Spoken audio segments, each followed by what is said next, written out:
सभी को नमस्कार। स्वागत है आप सभी का आपके अपने परिवार टीवी हिंदी चैनल पर। आशा करता हूँ आप स्वस्थ होंगे और आपकी पढ़ाई अच्छे से चल रही होगी।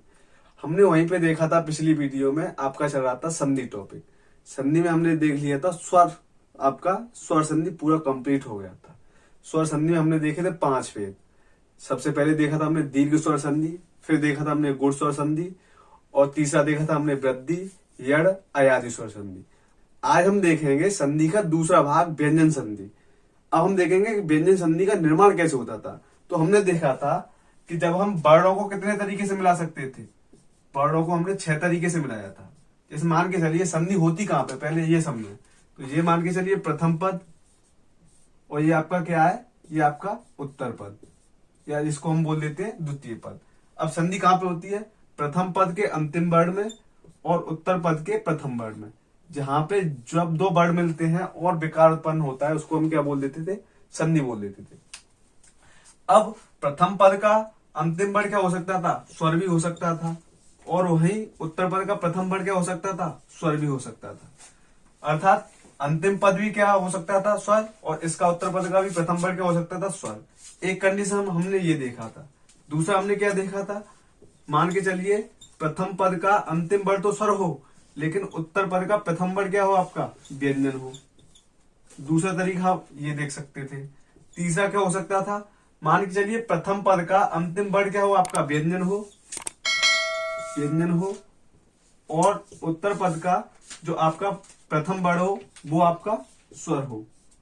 ऐसे अगला तरीका क्या देख सकते थे हम, मान के चलिए व्यंजन प्लस व्यंजन।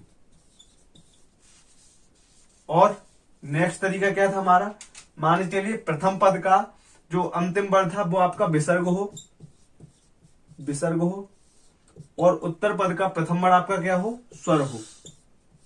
इसी प्रकार अंतिम हमने देखा था कि प्रथम पद का अंतिम वर्ण तो आपका विसर्ग हो, और उत्तर पद का प्रथम वर्ण आपका क्या हो, व्यंजन हो। तो ये 6 तरीके से हम देख सकते थे। विसर्ग विसर्ग मिलेगा नहीं, क्योंकि उत्तर पद के किसी भी प्रारंभ में आपका विसर्ग आता नहीं है। तो जब हम वर्णों को देखते हैं तो 6 प्रकार से वर्णों को मेल किया जा सकता था। 6 प्रकार में क्या था, स्वर प्लस स्वर, स्वर प्लस व्यंजन, व्यंजन प्लस स्वर, व्यंजन प्लस व्यंजन, विसर्ग प्लस स्वर, विसर्ग प्लस व्यंजन। तो हमने अब तक क्या देखा, जब स्वर प्लस स्वर मिलते थे उसको हमने किस नाम से जाना था, स्वर संधि के नाम से जाना था। किस नाम से जाना था, स्वर संधि के नाम से जाना था। अब स्वर प्लस व्यंजन मिल जाए, चाहे व्यंजन प्लस स्वर मिल जाए, चाहे व्यंजन प्लस व्यंजन मिल जाए, जब ये 3 कंडीशन होगी, ये वाली 3 कंडीशन, इसको हम किस नाम से जानेंगे, व्यंजन संधि के नाम से, व्यंजन संधि के नाम से। अंत में जब ये विसर्ग प्लस स्वर मिलेगा, विसर्ग प्लस व्यंजन मिलेगा, तो हम इसको जानेंगे विसर्ग संधि के नाम से। ये मैं पहले बहुत बार ही पढ़ा चुका हूं। यदि जिन्होंने हमारे पिछले वीडियो नहीं देखे हैं तो वो राइट कॉर्नर पे आई पे जाके, बटन पे जाके आप उन पिछले वाली वीडियो को प्राप्त कर सकते हैं और वहां से आप उन वीडियो को देख सकते हैं। तो आज हम पढ़ेंगे व्यंजन संधि। अब व्यंजन संधि को हम कैसे बोल सकते हैं, जब स्वर प्लस व्यंजन, व्यंजन प्लस स्वर, या व्यंजन प्लस व्यंजन का योग होता है, तो उससे जो विकार उत्पन्न होता है उसको हम क्या बोल देते हैं, व्यंजन संधि बोल देते हैं। तो मैं इसको लिख सकता हूं एक परिभाषा के तौर पे, परिभाषा।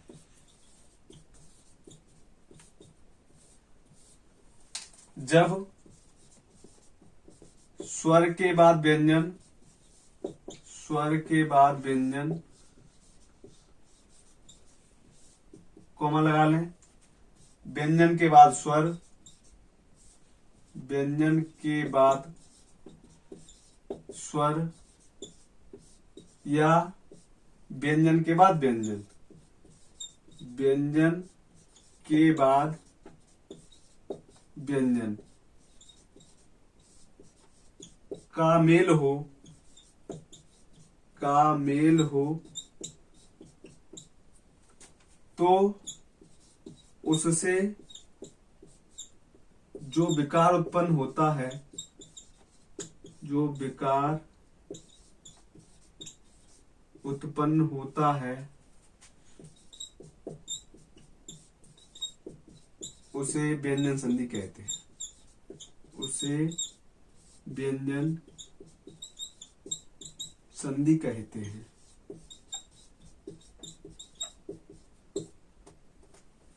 देखिए ये याद करना कोई कठिन काम नहीं है, आराम से याद हो जाएगा। जैसे मान के चलिए स्वर प्लस स्वर याद रख, 2 बार हमने स्वर देख लिया, स्वर स्वर। अब 2 बार व्यंजन देख लो, व्यंजन व्यंजन। 2 बार विसर्ग देख लो, विसर्ग विसर्ग। यहाँ पे एक बार स्वर एक बार व्यंजन, एक बार स्वर एक बार व्यंजन, एक बार स्वर एक बार व्यंजन।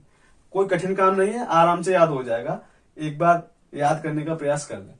तो अब हमने क्या देखा था, जब स्वर प्लस व्यंजन या व्यंजन प्लस स्वर या व्यंजन प्लस व्यंजन इनका योग होता है, तो जब संधि का निर्माण होता है उसको हमने किस नाम से जाना, व्यंजन संधि के नाम से जाना। जैसे इसका एक एग्जांपल हम देख सकते हैं, उदाहरण देख सकते हैं हम इसका। जैसे मान के चलिए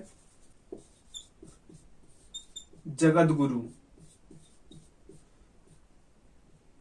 अब जगत गुरु को हम देखेंगे तो इसका संधि विच्छेद क्या होता है, इसका संधि विच्छेद होता है जगत धन गुरु।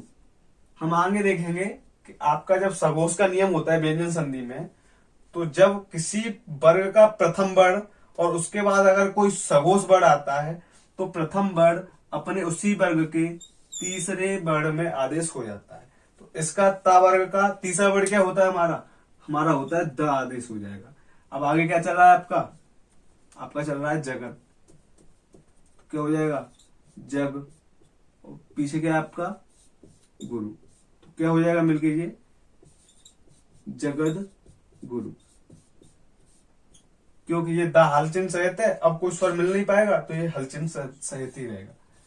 ऐसे एक एग्जांपल और देख सकते हैं, जैसे मान के चलिए, जैसे हम देख सकते हैं बागीस। बागीस हम देखेंगे तो इसका संधि विच्छेद होता है बाक धन ईस। अब बाक धन ईस में हम देख रहे हैं जब का बड़ है और का के बाद क्या मिल रहा है आपको, सगोस बड़ मिल रहा है, तो ये अपने तीसरे वर्ण में क्या हो जाता है, आदेश हो जाता है। तो क्या हो जाएगा, इसकी जगह गा हो जाएगा। आगे क्या चल रहा है वाह, और पीछे क्या चल रहा है ईस। तो अभी ये ई स्वर है, इसके हलचन को खत्म करके क्या कर देगा, अपना मात्रा लगा देगा इस पे। तो क्या बन जाएगा आपका बागीस। तो आप लोगों ने यहाँ पे क्या देखा, इन उदाहरणों से समझने का प्रयास करें। ये जगत धन गुरु, तो ये अंतिम वर्ण क्या है, प्रथम पद का अंतिम वर्ण क्या है व्यंजन, और उत्तर पद का प्रथम वर्ण क्या है, ये भी व्यंजन। तो व्यंजन प्लस व्यंजन मिलते हैं तो क्या मिलता है हमारा व्यंजन संधि। इसी प्रकार यहाँ पे देख सकते हैं प्रथम पद का अंतिम वर्ण क्या है का, और वो भी हलचन सहित है, तो ये क्या हो गया आपका व्यंजन, और ये आपका क्या है स्वर। तो जब व्यंजन प्लस स्वर मिलते हैं तो भी क्या होता है आपका, तब भी आपका व्यंजन संधि ही होता है। जिस प्रकार से हमने स्वर संधि में क्या देखा था कि हमने स्वर संधि को 5 भागों में विभक्त कर लिया था, इस प्रकार से व्यंजन संधि को इसके कई भाग नहीं कर सकते, इसमें हम नियम देखते हैं। अब नियम देखते हैं तो सबसे पहला नियम हम देखेंगे सगोस का नियम। नियम नंबर हम 1 देख सकते हैं, इसमें नियम नंबर 1 डाल देंगे हम इसको, और इसको हम डाल देते हैं सघोष का नियम, लिख भी देते हैं हम। चलिए सघोष का नियम, ये हमने अपनी सुविधा के लिए लिख लिया है सघोष का नियम। ये किताबों में कहीं ऐसे नहीं मिलेगा कि सघोष का नियम क्या होता है, ये तो हमको केवल अपनी दृष्टि की सुविधा के लिए हमने क्या कर लिया, पहले नियम को मैंने क्या नाम दे दिया, सघोष का नियम। अब जब हमने वर्ण विचार देखा था तो सघोष क्या होता था, सघोष हमने देखा था कि किसी वर्ग का, जैसे मान के चलिए आपका क वर्ग है, क वर्ग, तो क वर्ग का वर्ग क्या होता है, क ख ग घ और अन्य। ये आपका क्या होता था, क वर्ग के 5 वर्ण होते थे। तो हमने क्या देखा था, जो प्रारंभ के ये 2 वर्ण होते हैं, प्रारंभ के पहला और दूसरा वर्ण, ये क्या होते हैं हमारे, ये हमारे अघोष वर्ण होते थे, अघोष वर्ण होते थे। वहीं साथ साथ तीसरा, चौथा और 5वां वर्ण ये हमारे कैसे वर्ण होते थे, सघोष वर्ण होते थे, सघोष वर्ण। और इन्हीं सघोष वर्णों को हम क्या दूसरे नाम से बोल देते हैं, या हम बोल दें घोष वर्ण। घोष बोल दो या सघोष बोल दो, बात एक ही है। तो अब हमारा नियम क्या आएगा, सघोष का नियम होता है जब किसी वर्ग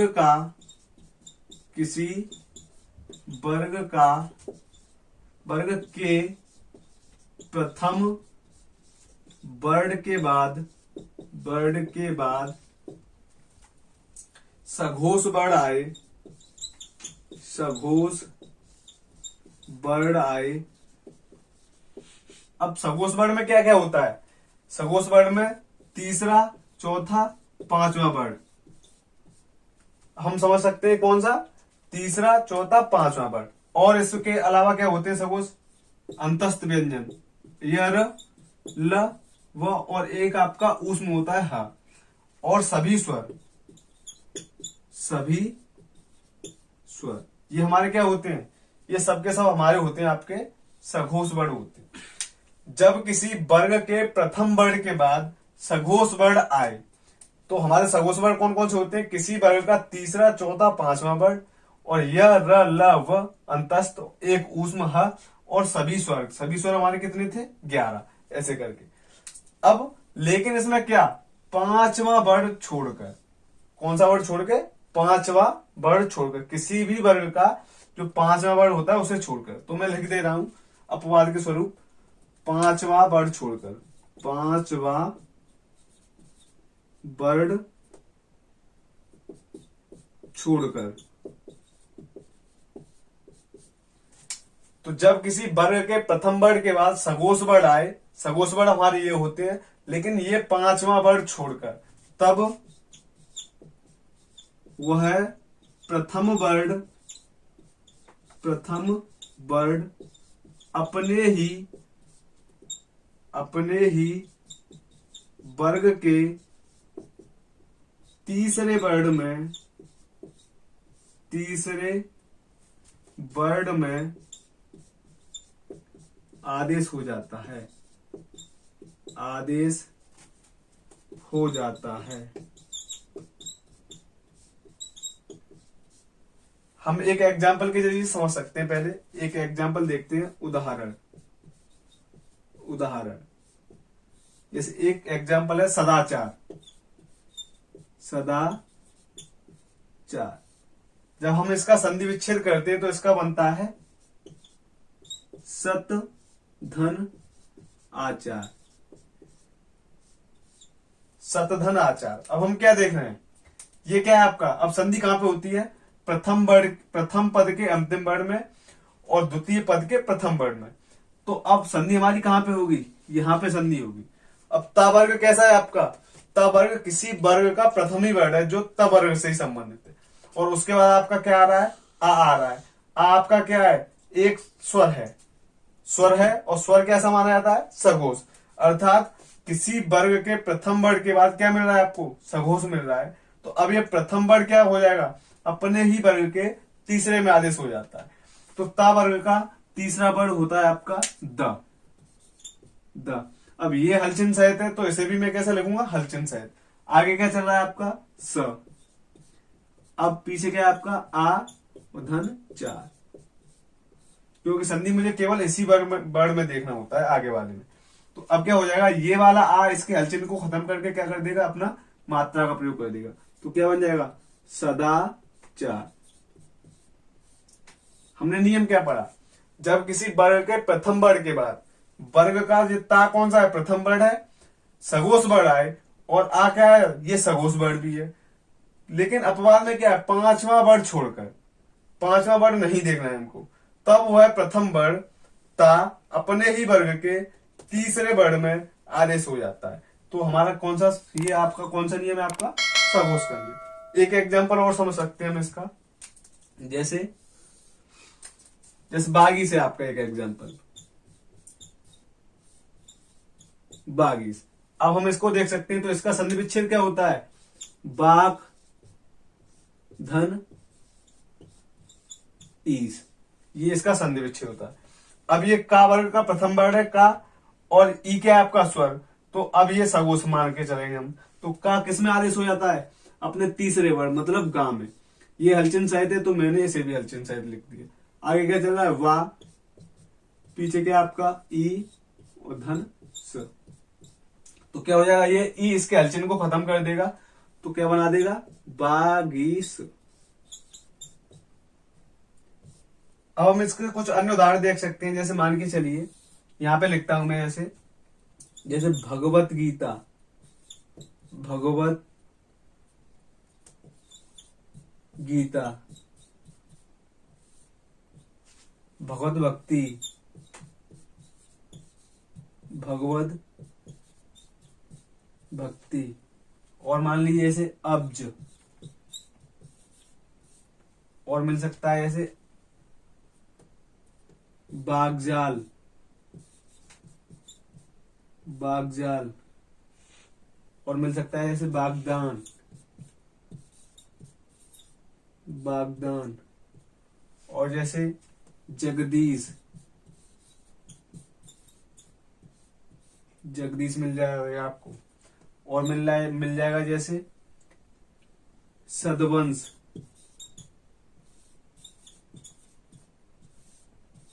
सदवंश मिल जाएगा आपको। और जैसे मिल जाएगा आपको अजंत।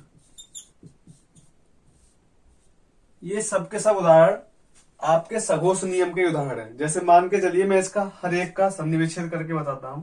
इसका हो जाएगा भगवत धन गीता, इसका हो जाएगा भगवत धन भक्ति, इसका हो जाएगा अपधन ज, इसका हो जाएगा बाग धन जाल, बाग धन दान, इसका हो जाएगा जगत धन ईश, इसका हो जाएगा सत धन वंश, और इसका हो जाएगा अच धन अंत।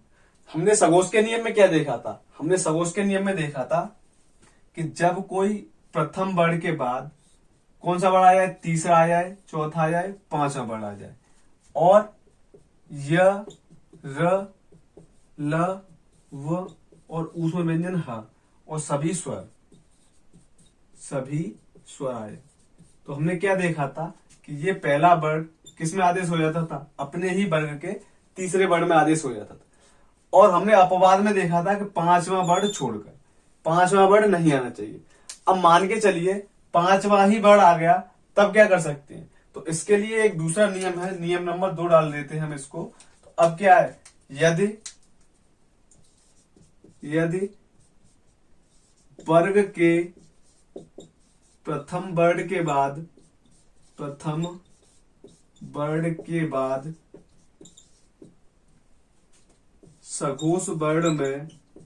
सघोष वर्ण में वर्ग का पांचवा वर्ण आ जाए। पांचवें वर्ण को हम क्या बोल देते थे? नासिक आ जाए तो प्रथम वर्ण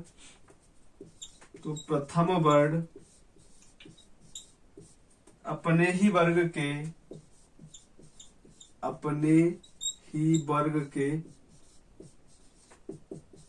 पांचवें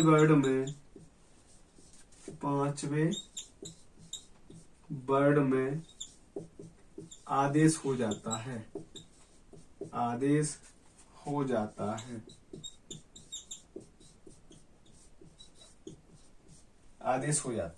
अर्थात इतने बड़े शब्दों को मैं कुछ एक लाइन में लिखने का प्रयास करूं तो मैं कैसे लिख सकता हूं? यदि प्रथम वर्ण के बाद पांचवा वर्ण आ जाए, यदि किसी वर्ग के प्रथम वर्ण के बाद पांचवा वर्ण आ जाए किसी वर्ग का, तो ये प्रथम वर्ण अपने ही वर्ग के पांचवें वर्ण में आदेश हो जाता है।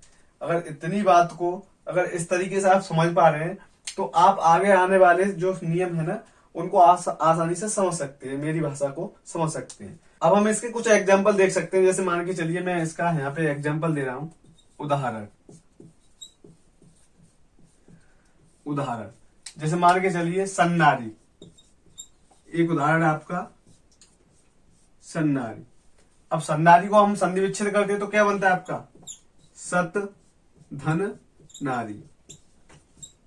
अब हमने क्या देखा, नियम में क्या देखा था कि जब आपका प्रथम वर्ण के बाद कोई पांचवा वर्ण मिल जाए, ता क्या है आपका? प्रथम वर्ण, और ना क्या है आपका? किसी वर्ग का ता वर्ग का पांचवा वर्ण। तो अब क्या होगा? ये ता अपने ही वर्ग के पांचवें वर्ण में आदेश हो जाता है। तो अब इसका पांचवा वर्ण क्या है आपका? ता वर्ग का पांचवा वर्ण है ना, क्योंकि ये हलचिन सहित है तो मैंने भी इसको कैसे लिखा है? हलचिन सहित। आगे क्या चला आपका? स, और पीछे क्या आपका? नारी। तो अब क्या हो जाएगा? ये सबको सब मिला दो, अब ये खड़ी पाई का वर्ण है और हलचंद सहित है, तो हम इसकी खड़ी पाई हटा देंगे, तो क्या हो जाएगा ये सन्नारी। तो सन्नारी से चले थे हम कहां पे आ गए, सन्नारी पे आ गए। एक आधा एग्जाम्पल हम इसका और देख सकते हैं, जैसे देख लीजिए उम्मय देख सकते हैं, जैसे उदाहरण है जैसे इसका, जैसे एक और एग्जाम्पल है उम्मय। उम्मय, तो अब उम्मय को हम कैसे करेंगे, तो इसका हो जाएगा उपधनमय। उपधनमय। अब पा क्या है, किसी वर्ग का पहला ही वर्ड है, और माँ क्या है, ये अंतिम वर्ड है, पांचवा वर्ड है। तो अब पा का कौन सा वर्ड हो जाएगा, पांचवा वर्ड हो जाएगा। अब पा का कौन सा वर्ड होता है पांचवा, पा का माँ ही होता है आपका। और क्योंकि ये हलचंद सहित है तो ये भी हलचंद सहित आ जाएगा। आगे क्या चल रहा है आपका ऊ, तो मैंने ऊ लिख दिया। पीछे क्या चल रहा है मय। अब क्या हो जाएगा इसका उम्मय। इसका क्या हो गया उम्मय। इसके कुछ अन्य उदाहरण हम देख सकते हैं, जगन मोहिनी। जगन मोहिनी। और एक और शब्द है आपका जैसे जगन माता। जगन माता। एक और देख सकते हैं हम इसका, जैसे बांगमय। बांगमय। तो ये सबके सब उदाहरण आपके कौन से, नियम नंबर 2 के। अर्थात कैसा, जब यदि वर्ग का प्रथम वर्ग के बाद मान के चलिए कौन सा वर्ड आ जाए आपका पांचवा ही वर्ड आ जाए। पहले हमारा क्या था, तीसरा चौथा और सभी अंतस्थ और ऊष्म और सभी स्वर आ जाए, तो पहला वर्ग किस में आदेश हो जाता था, अपने तीसरे में आदेश हो जाता था। अब मान के चलिए ये सबको छोड़कर अगर केवल पांचवा ही वर्ड आ जाए, तो पांचवा वर्ड क्या होता है फिर, तो जो पहला वर्ड होता है वो अपने उसी वर्ग के कौन से वर्ड में आदेश हो जाता है, पांचवें वर्ड में आदेश हो जाता है। अब हम नया नियम देखेंगे, नियम नंबर 3। नियम नंबर 3। इस नियम नंबर 3 को हम नियम नंबर 1 का उपरूप मान सकते हैं। हमने देखेंगे नियम नंबर 3 क्या होता है। जैसे हम एक एग्जाम्पल के थ्रू चलते हैं, आप जैसे उदाहरण क्या है आपका, उदाहरण। अच्छा एक बात मैं और एक्स्ट्रा बता दूं आपको, जब हम उदाहरण से नियम की ओर चलते हैं तो इस विधि को आगमन विधि बोला जाता है, और नियम से उदाहरण की ओर चलते हैं तो उसको हम निर्गमन विधि बोलते हैं। तो अभी मैं आपको आगमन विधि से लेके चलता हूं। तो एक उदाहरण है, जैसे मान के चलिए आप एक शब्द पढ़ते हो उद्धार, ये आपने पढ़ लिया। तो अब उद्धार का संधि विच्छेद क्या होता है, तो इसका संधि विच्छेद होता है उत धन हार। क्या हो जाता है इसका, उत धन हार। अब नियम क्या होता है इसका, कि यदि किसी प्रथम वर्ण के बाद ह वर्ण आ जाए तो प्रथम वर्ण अपने ही तीसरे वर्ण में आदेश हो जाता है, और ये हा उसी वर्ग के चौथे वर्ण में आदेश हो जाता है। नहीं समझ में आया, एक बार पुनः देख सकते हैं कि जब प्रथम वर्ण के बाद ह वर्ण आ जाए, सगोश वर्ण में कौन सा वर्ण मिल जाए आपको, ह वर्ण मिल जाए, तो वह प्रथम वर्ण अपने ही वर्ग के तीसरे वर्ण में आदेश हो जाता है, और जो हा होता है वो उसी वर्ग के चौथे वर्ण में आदेश हो जाता है। यदि आप चौथे वर्ण में आदेश नहीं कर रहे हो तो हा का हा भी छोड़ सकते हो। तो हम उद्धार को हम एक तरीके से और लिख सकते हैं, जैसे मान के चलिए हम कैसे लिख सकते हैं, उद्धार, ऐसे भी हम लिख सकते हैं इस चीज को। तो ये भी सही है आपका नियम, ठीक है। तो हम इस उत धन हार से उद्धार कैसे बना सकते हैं। अब मान के चलिए ता है, ता का तीसरा वर्ड क्या होता है द, वो भी हलचंद सहित है, तो ये भी हलचंद सहित आ जाएगा। अब हा को मैं किस में बदलूंगा, ता वर्ग के ही चौथे वर्ड में बदल दूंगा। तो ता वर्ग का चौथा वर्ड क्या होता है ध, तो ये मैंने ध लिख दिया। आगे क्या चल रहा है आपका ओ, और पीछे क्या रह गया आपका, ये है तो ये आपका दीर्घ आ की मात्रा है, तो मैंने भी इस पे दीर्घ आ की मात्रा लगा दी, और पीछे क्या रह गया र। अब क्या बन जाएगा उद्धार। ये आपका उद्धार से उद्धार, या इसको मैं कैसे भी लिख सकता हूं, इस प्रकार से भी लिख सकता हूं कि ये आपका चौथा वर्ड न लिख के मैं हा का भी प्रयोग कर सकता हूं, तो ये बन जाएगा आपका उद्धार। ऐसे भी सही माना जाता है, लेकिन ये हम व्यवहारिक रूप से नहीं चलता हमारे साथ। हम किसको देखते हैं, इस वाले उदाहरण को देख सकते हैं। एक अन्य उदाहरण भी देख सकते हैं इसको हम, जैसे मान के चलिए जैसे बाघ हरी, भाग हरी। अब इसका संधि विच्छेद क्या होता है? इसका संधि विच्छेद होता है बाघ धन हरि। अब हमको क्या मिल रहा है? प्रथम वर्ण के बाद ह वर्ण मिल रहा है, तो ये प्रथम वर्ण किस में आदेश हो जाता है? अपने तीसरे वर्ण में। और ये ह किस में आदेश हो जाता है? इसी वर्ग के चौथे वर्ण में आदेश हो जाता है। तो क्या बन जाएगा? का तीसरा वर्ण क्या होता है? ग, क्योंकि का हल चिन्ह सहित है, तो मैंने भी गा को कैसे लिख लिया? हल चिन्ह सहित। अब हा का वर्ग के चौथे वर्ण में अर्थात घ में आदेश हो जाता है। तो आगे क्या चल रहा है आपका? वाह, तो मैंने वाह लिख लिया। अब हा का क्या हो गया? घा, और री पीछे आ ही जाएगा आपका।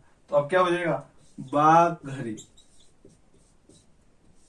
या इस चीज को मैं कैसे लिख सकता हूं? मान के चलिए अगर घा का प्रयोग नहीं किया जाए, हा का ही प्रयोग किया जाए, तो मैं इस चीज को ऐसे भी लिख सकता हूं, बाघरी। तो ये भी शब्द शुद्धि से सही है, ये भी शब्द शुद्धि से सही है। ठीक है। अब हम इसका नियम क्या लिख सकते हैं? तो मैं नियम लिख रहा हूं यहां पे,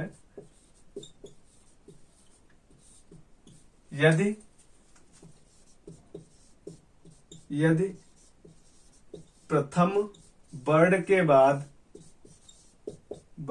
बाद सघोष वर्ण में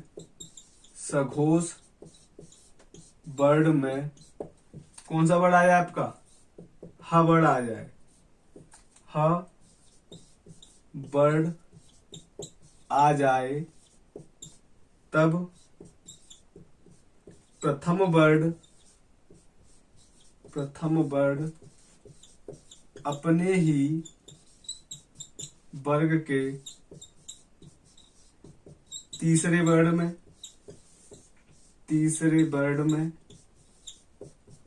तथा ह उसी वर्ग के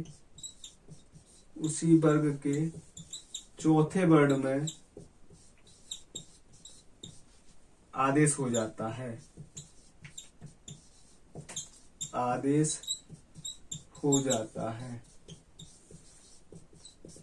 जैसे इसका एक एग्जांपल और देख सकते हैं, जैसे अजीन।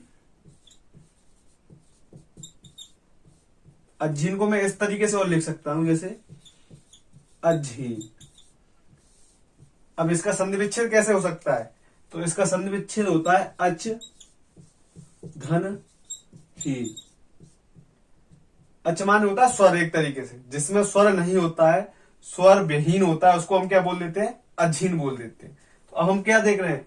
च वर्ग के बाद, ये च वर्ग क्या है? किसी वर्ग का पहला ही वर्ण है, और उसके बाद आपको क्या मिल रहा है? ह मिल रहा है। तो अब च किस में आदेश हो जाएगा? अपने ही वर्ग के तीसरे में वर्ण में आदेश हो जाता है। तो क्या हो जाएगा? ज में आदेश हो जाता है। और हा किस में आदेश हो जाएगा? अपने ही उसी वर्ग के च वर्ग के चौथे वर्ण में आदेश हो जाता है। तो इसका क्या हो जाएगा? झ। अब आगे क्या चल रहा है आपका? अ, और पीछे क्या रह गया? झील।